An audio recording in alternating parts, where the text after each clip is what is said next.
Graça e paz, amados, dando aqui uma sequência ao assunto sobre reforma protestante. E hoje eu quero falar um pouco sobre a sola scriptura. O que vem a ser essas palavras sola scriptura? Essas palavras são de origem latina, onde a ideia de sola tem a ideia de somente, de chão, de base. E a palavra escritura está relacionada aos escritos, que são a referência às escrituras. Logo, sola escrituras quer dizer que somente por meio das escrituras o cristão deve fundamentar a sua fé, ou seja, as escrituras ou a Bíblia Sagrada tem ela a única autoridade em relação à fé e prática do cristão. A Bíblia, na verdade, ela toda é inspirada por Deus. A carta de Paulo, no segunda carta a Timóteo, no capítulo 3, versículo 16, diz que toda a escritura é inspirada por Deus e é útil para o ensino, para a repreensão, para a correção, para a educação na justiça. O termo somente a escritura, demonstrando que somente por meio da escritura os cristãos evangélicos fundamentam a sua fé e prática, considerando as escrituras, que as escrituras são de fato inspirada por Deus, inerrante e portanto, a palavra de Deus. O Evangelho de Marcos, no capítulo 7, versículo 9, Jesus, num diálogo com os religiosos do seu tempo, ele pôde repreendê-los dizendo: bem invalidais o mandamento de Deus para guardardes a vossa tradição. Quando Jesus faz essa repreensão, é porque aqueles fariseus estavam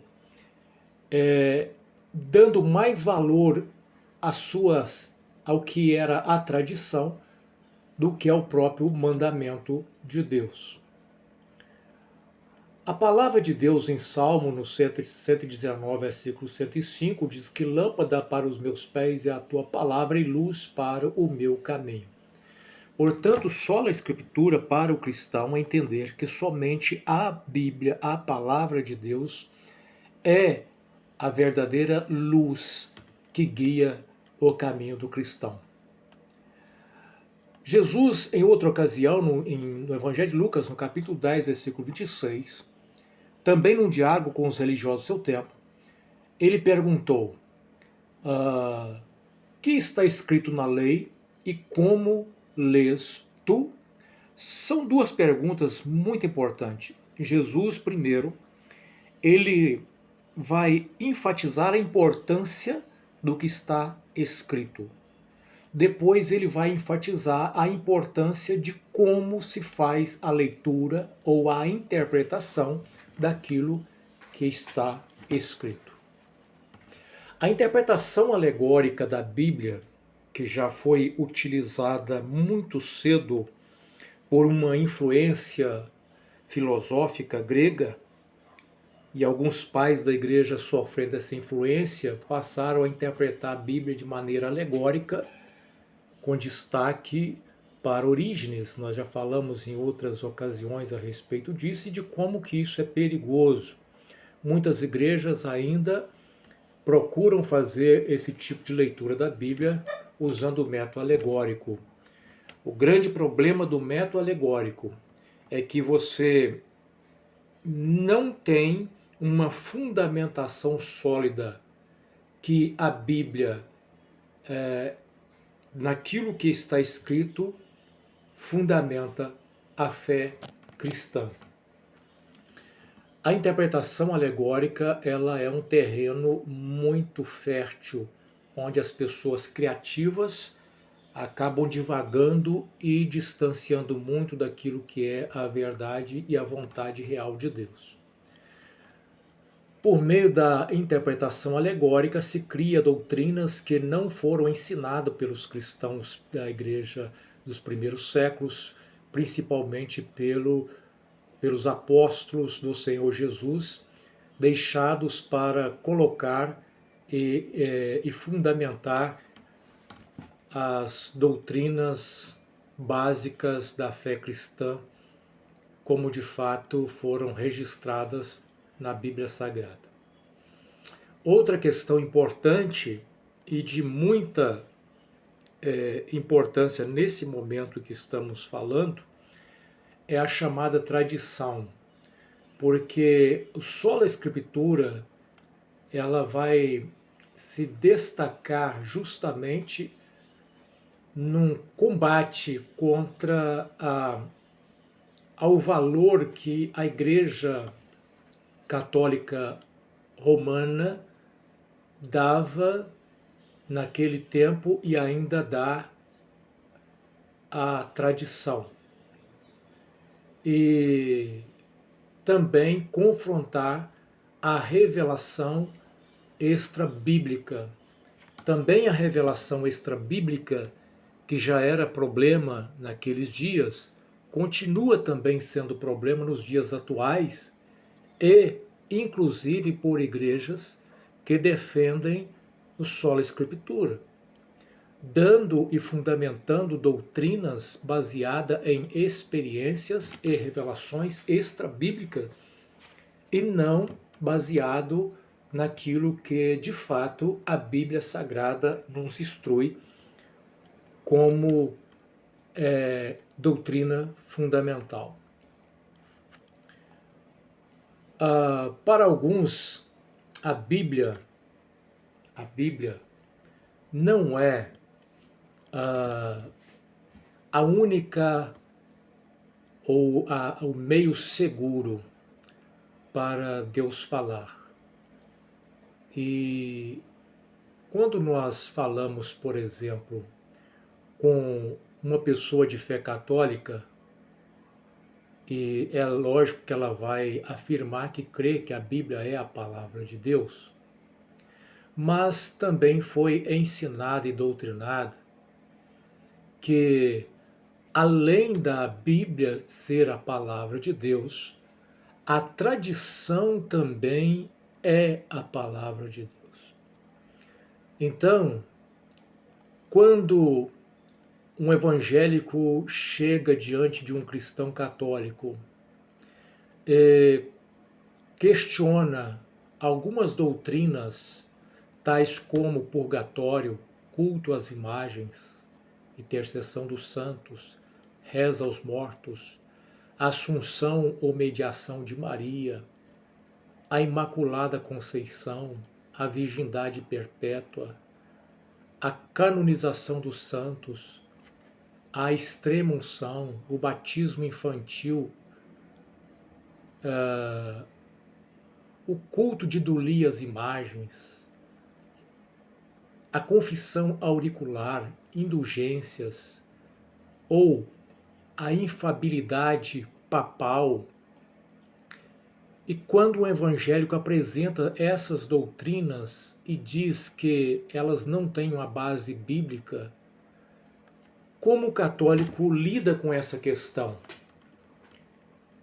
A resposta vai ser fundamentar tais doutrinas na tradição. Por quê? Porque por meio das Escrituras fica impossível fundamentar tais doutrinas, porque elas não foram ensinadas pelos apóstolos. Se um evangélico utiliza esse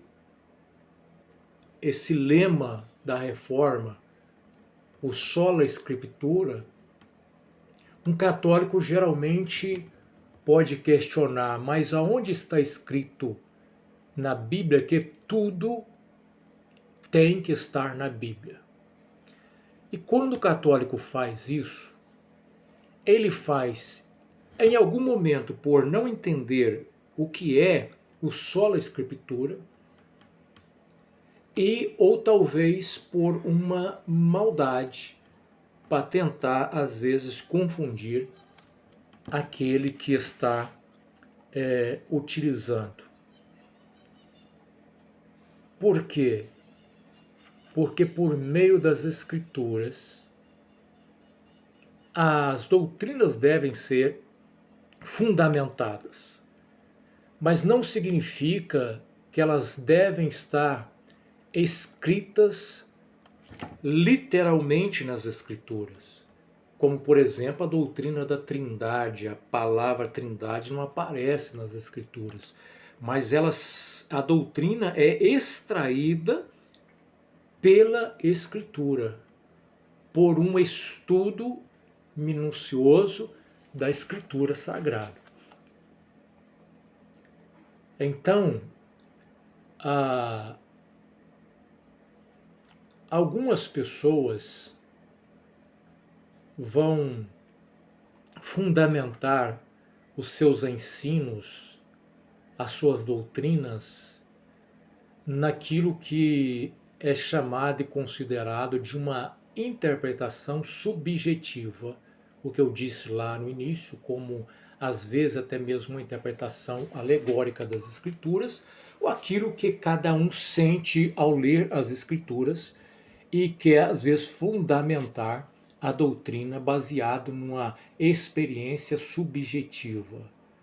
E muitas das vezes se força muito o texto bíblico para tentar encaixar o texto bíblico naquilo que o seu pressuposto já traz como certo.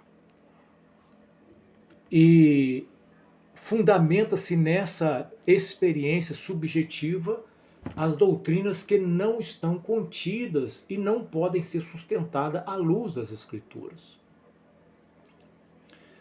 Algumas denominações, aqui nós citamos a Igreja Católica, que tem ali na sua maneira de compreender, e aqui falamos respeitosamente, a sua maneira de compreender é que a tradição, sim, ela tem um valor como palavra de Deus para o católico. Também algumas igrejas evangélicas vão utilizar desse mesmo artifício que é trazer uma interpretação subjetiva para fundamentar algumas doutrinas que não podem ser sustentadas à luz das Escrituras. Mas isso não é somente essa questão da tradição, que foi algo combatido pelos reformadores, utilizando aqui o lema sola escritura. Foi também a ideia de que o Papa e o magistério da Igreja são os únicos que sabem interpretar a Bíblia direito. Todos os demais não são capazes de interpretar a Bíblia corretamente.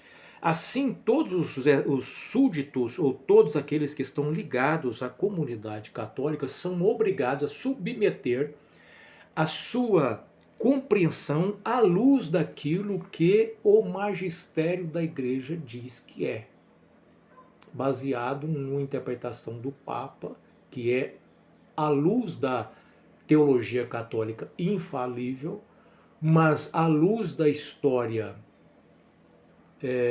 não se pode comprovar, e nem à luz da Bíblia essa infabilidade papal. Essa infabilidade do Papa, ela é inquestionável na fé católica. Assim como em alguns outros segmentos, uma ideia de um fundador, de um líder, é inquestionável. O que o líder diz vira lei. E você não pode sequer questionar aquilo que está dizendo nem à luz das Escrituras, o que é um absurdo.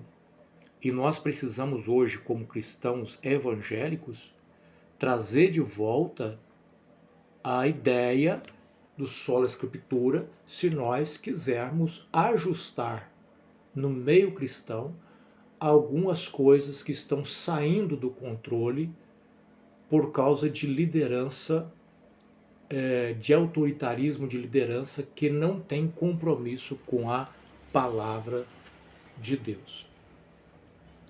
O que diz Agostinho, para os católicos, Santo Agostinho, a respeito da autoridade das Escrituras? Abre aspas. A Escritura canônica tem a autoridade suprema e a ela submetemos assentimento em todos os assuntos. Então, para Agostinho de Hipona, as Escrituras canônicas ou a Escritura canônica tem autoridade suprema. No entanto, já falado em outro vídeo, em outra postagem, outra mensagem, que alguns papas da Idade Média foram totalmente contra as Escrituras.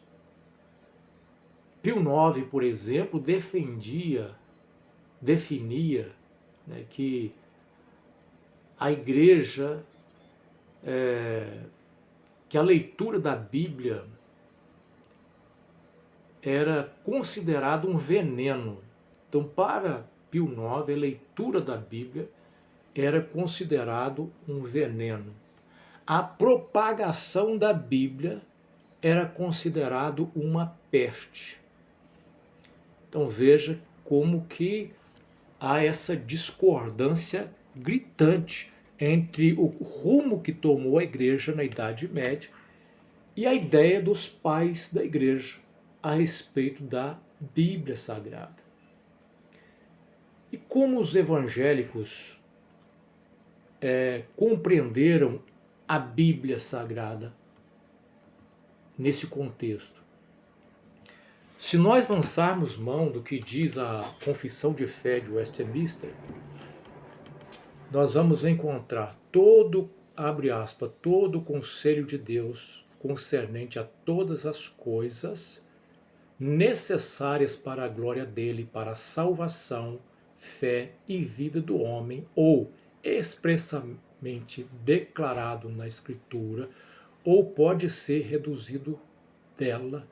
A Escritura nada se acrescentará em tempo algum, nem por novas revelações do Espírito, nem por tradições de homens.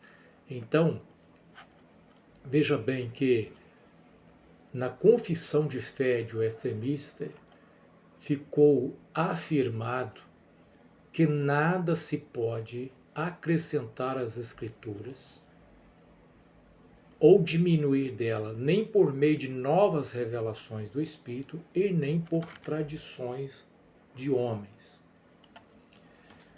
A Confissão de Fé francesa diz, abre aspas, cremos que a palavra de Deus contida nesses livros procedeu de Deus e recebe a sua autoridade somente dele e não de homens.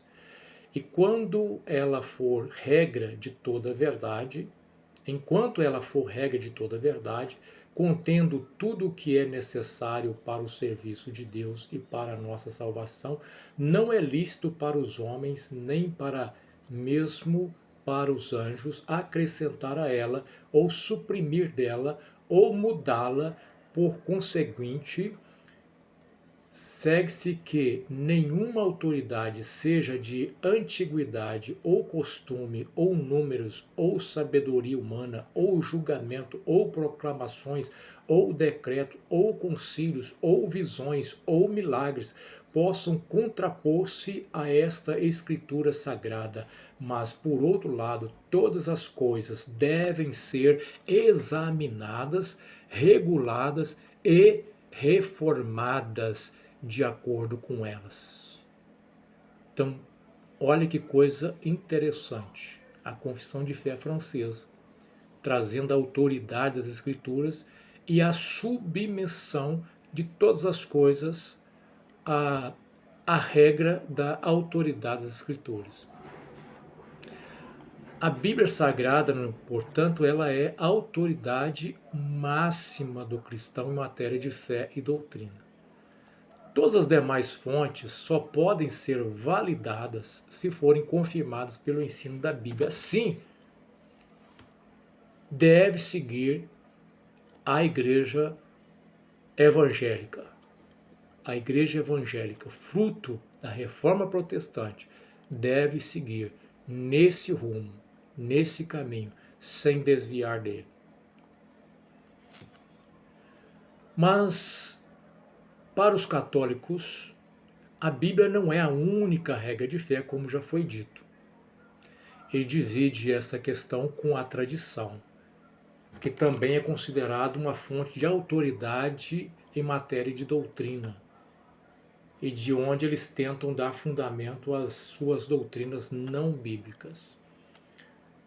O terceiro catecismo católico é explícito em declarar que, abre aspas, a tradição deve-se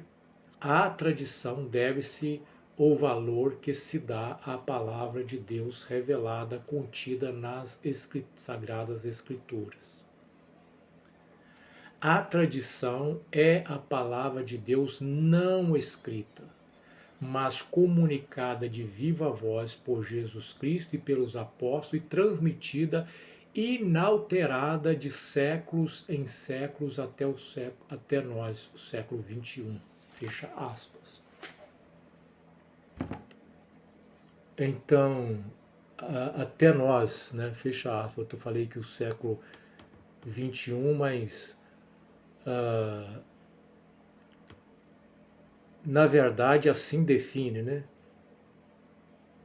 Assim define a teologia católica. O magistério da Igreja Católica funciona como um intérprete da Bíblia, pois, segundo eles, ninguém pode fazer a interpretação particular das Escrituras. Ainda voltando sobre essa questão da autoridade das Escrituras, baseada naquilo que defendia os pais da Igreja, vamos ver o que Tertuliano falou.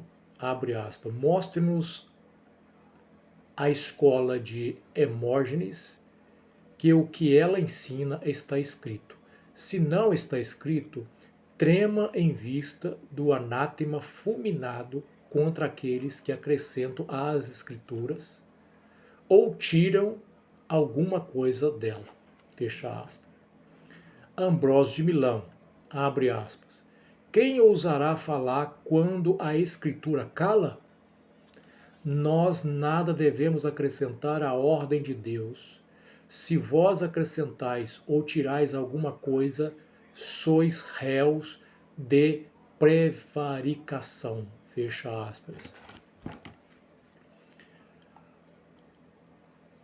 Paulo, escrevendo aos Colossenses, no capítulo 2, versículo 8, diz assim: tenham cuidado para que ninguém os escravize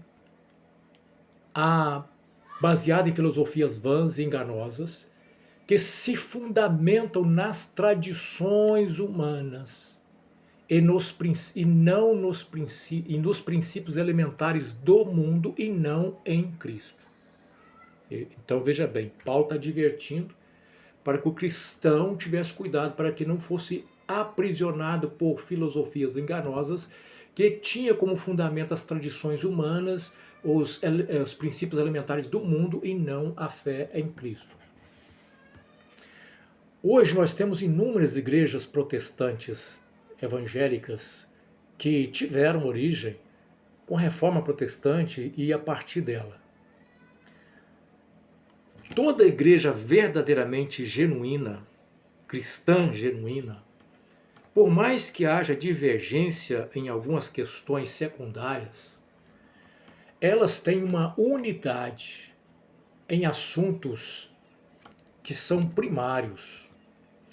Elas têm unidade no que diz respeito à divindade de Cristo, à divindade do Espírito Santo a Santíssima Trindade, a Bíblia como única fonte de regra e fé, sola Cristo, sola Deo Glória, ou somente a Deus a glória, o sola fide, o sola gratia, a respeito do juízo final, a existência do céu, a condenação para os incrédulos, a ressurreição dos mortos, a glorificação dos corpos, a vida eterna, a morte eterna, a existência do sacramento do batismo, a existência do sacramento da ceia do Senhor, o divórcio proibido a não ser em caso de adultério, a igreja vista como sendo um corpo e não uma instituição, a existência de anjos, a existência de demônios, a segunda vinda de Cristo, culto somente a Deus, o único e suficiente Salvador Jesus Cristo, o cânon bíblico do Velho Testamento contendo apenas os 39 livros e o cânon do Novo Testamento contendo os 27 livros. Um único Redentor, em defesa da sola Escritura, né? Todos têm essa unidade.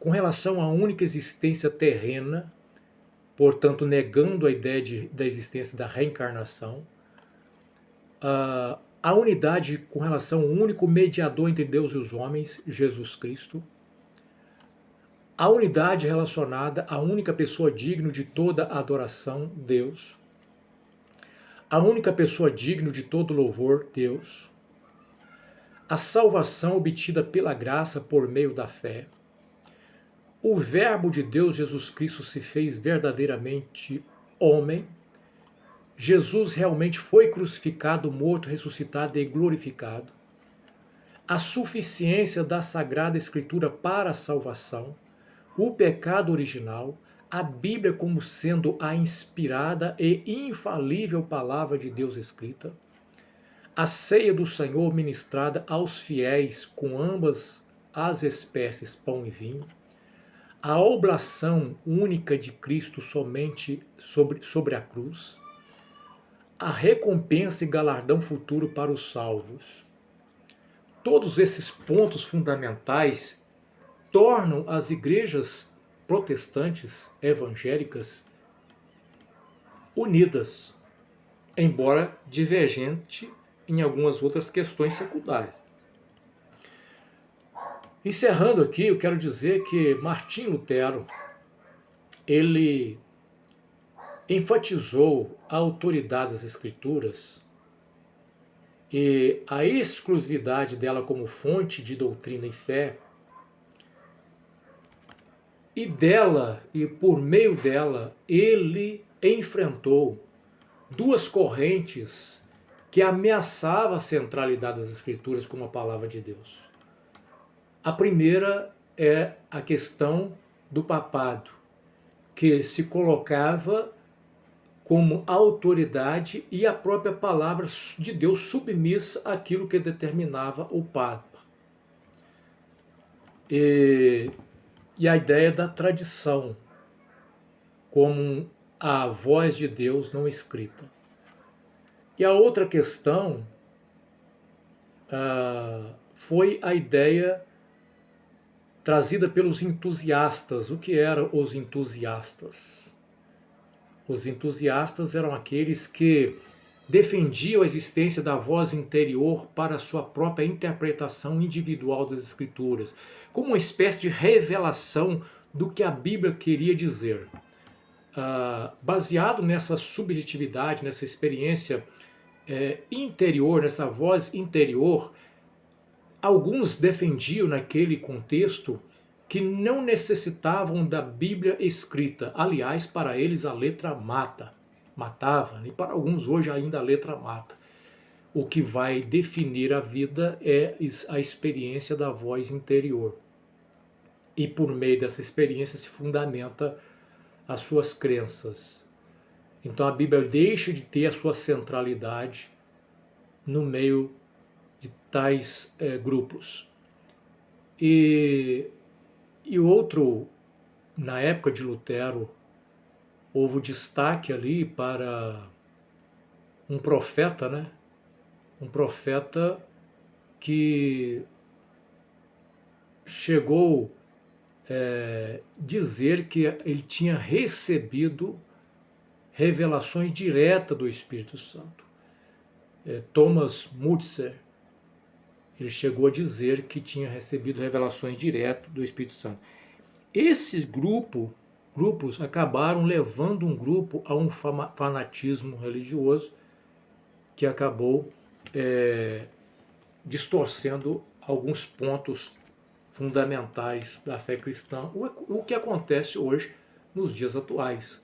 Não são poucos os grupos que vão surgindo aí, baseado em experiências extrabíblicas, em supostas revelações, por meio trazida por um profeta atual, e trazendo novas formas de interpretar as Escrituras, ou novas revelações de mistérios contidos nas Escrituras e que vão desviando o povo da centralidade da palavra de Deus. Precisamos voltar ao que diz a Reforma Protestante, sola Escritura. A única maneira da igreja se reformar e continuar reformando é por meio da